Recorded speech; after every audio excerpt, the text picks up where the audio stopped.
Kita masuk ke cirinya sofisme.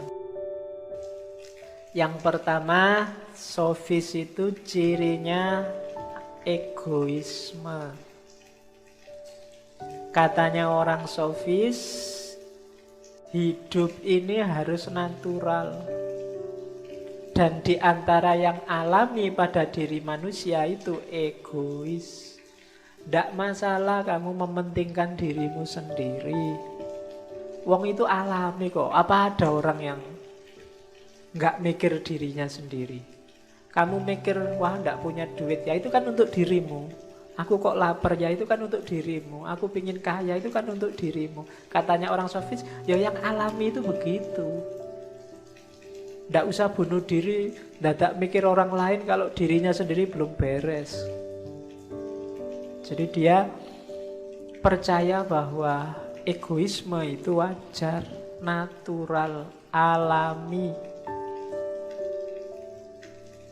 Termasuk dalam kehidupan bersama.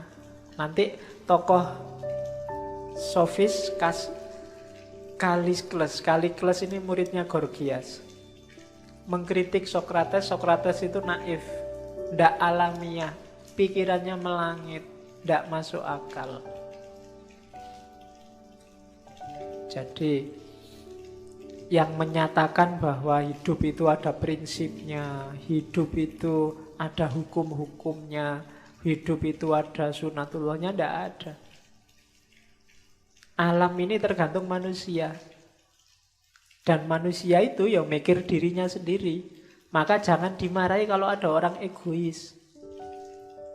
Katanya sofis loh ya. Kalau ada temenmu, kamu kok mikir dirimu sendiri saja. Loh memangnya harus mikir siapa?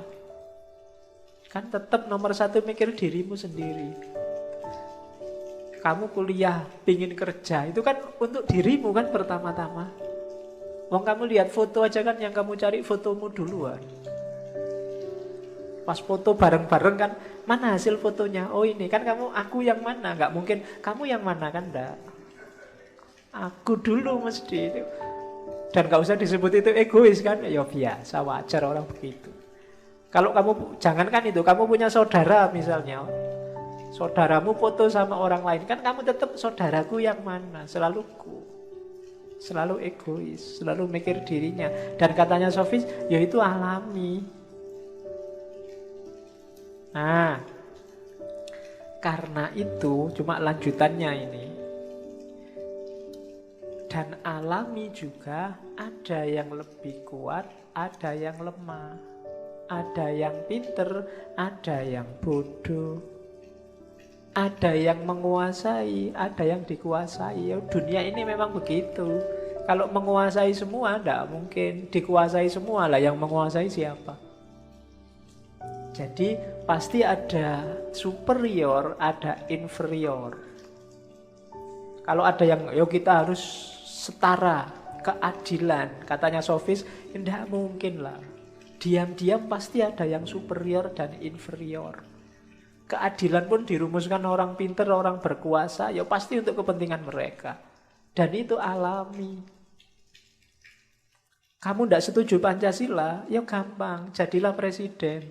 Jadilah ketua MPR atau DPR, terus gantilan Pancasila. Kan simpel. Kenapa? Ya ada yang punya kuasa dalam hal itu. Kamu sekarang jadi yang dikuasai. Katanya sofis, ya alaminya itu begitu. Kok yang kuat terus yang menang? Ya logikanya begitu. Kuat nanti jadinya menang. Kalau ada yang lemah menang, tidak mungkin. Kalau lemah menang, ya sekarang statusnya ganti, dia jadi kuat. Kan begitu. Nah itu jadi mikirnya nggak usah jelimet deh katanya orang sofis. Logikanya memang begitu. Maka might makes right, itu salah satu jargonnya sofis. Kebesaran, kekuatan itu yang membuat kebenaran. Yang benar apa, yang salah apa, ya tergantung siapa yang punya power. Kayak ngaji ini loh. Hari ini saya punya might, paling enggak punya kuasa untuk menentukan ngajinya tema apa. Nah, itu kan kamu ndak iso bantah, wis itu sunatullah. Kamu mau Pak usul ngaji ini, Pak usul ngaji tema ini, Pak sing kuwasa aku ya sak karepku. Kamu pingin ngatur tema, kamu sendiri ngaji yo di sini. Nah, kan aku bisa begitu. Kalau kamu bisa ngaji beneran ya sudah, berarti sekarang kamu juga punya power, kamu sudah kuat. Katanya sofis, ya kayak gitu hukumnya dunia. Janjane kamu, Pak tema kok filsafat kuno yang modern-modern gitu loh Pak. Ayo terserah aku no. Karena aku jawabnya bisa begitu. Di level ini aku punya superioritas, kalian jadi inferior. Nah, kalau nggak terima ya nggak usah datang, karena enak aku ngomongnya. Nah ini dunia itu begitu katanya kaum sofis. Maka kalau ada yang bilang kita harus setara, kita harus sederajat, kekuatan dan kedudukannya harus sama, itu ndak masuk akal. Ya wis, ada yang miskin, ada yang kaya. Kalau semuanya kaya, lah yang dikasih zakat siapa? Kalau semuanya miskin, yo mesake. Siapa bantu siapa? Ayat-ayat Al-Quran itu ndak laku. Ayat Al-Quran itu bisa operatif kalau dunia ini macam-macam. Ada yang kuat, ada yang lemah, ada yang miskin, ada yang kaya. Kalau seragam, tidak jalan. Nggak mungkin semua jadi imam, nggak mungkin semua jadi makmum. Nah, imam KB paduan suara. Iya. Ya masuk imamnya 10 lah ya jadi paduan suara, nggak jadi sholat. Jadi might makes right. Dan secara alami memang ikan besar makan ikan kecil, katanya Gorgias. Nggak usah disalahkan ikan besar. Kurang ajar ikan ini, makan yang kecil yang lemah dimakan. Loh kalau dia nggak makan itu nggak makan-makan. Harimau makan kijang misalnya, nggak usah disalahkan harimaunya. Ya sunatullahnya memang dia harus makan kijang. Kamu kijangnya nggak usah demo. Kalau nggak pingin dimakan ya minggir, kan cuma itu aja. Yang lemah jadi mangsanya yang kuat, itu sudah sunatullah. Ikan besar makan ikan kecil. Jangan disalahkan ikan besarnya, sama Allah memang dia dikasih takdir makananmu ikan kecil. Ikan kecil kan juga makan makhluk hidup yang lain yang lebih kecil lagi. Itu sunatullah. Itu cara berpikirnya sofis. Seandainya kalian dididik orang sofis, mungkin ya 100% percaya dengan argumen kayak gini. Bantai kan susah. Nanti bantahnya kalian masuk ke Sokrates. Oke. Terus, dan Kalikles tadi melanjutkan, dia mengkritik moralitas konvensional. Katanya Kalikles, moralitas yang kita sepakati itu, ini baik, ini buruk, itu sebagian besar dibikin oleh orang-orang yang lemah untuk ngatur orang yang kuat. Yang kuat jangan gini loh ya, jangan nindes loh ya, jangan selalu begitu katanya. Dan itu tidak natural. Jadi orang lemah mengeksploitasi kelemahan mereka untuk kepentingan mereka. Lahirlah moralitas, aturan, norma, adat. Itu yang bikin yang lemah.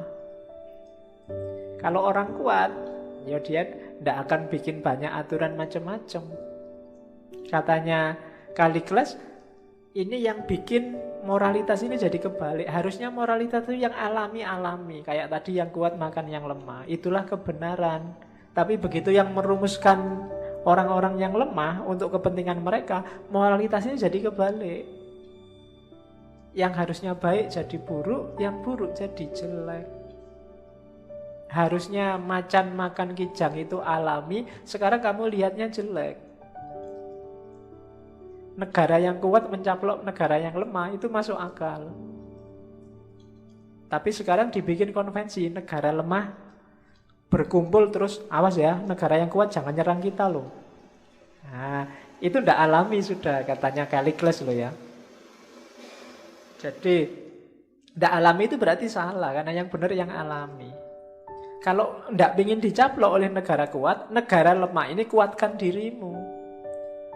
Kalau kamu tidak ingin dijajah, ya bikin dirimu Tidak mempan dijajah, apakah itu budaya, apakah itu sosial. Tapi kok kamu terus dijajah, berarti kamunya sendiri lemah. Itu hukum alam sudah. Boleh sih bikin aturan-aturan, konvensi-konvensi. Tapi konvensi ini membalik tatanan, yang benar jadi salah, yang salah jadi benar. Nah, itu kaum sofis. Jadi gaya kayak gini bisa kalian lihat lagi di Nietzsche nanti, modern. Ketika dia ngomong Superman. Dulu kita sudah ngomong panjang tentang gaya berpikir kayak gini. Jadi ternyata juga tidak baru. Di kelompok Yunani kuno, gagasan semacam ini sudah muncul. Bahwa moralitas konvensional itu justru kewalik.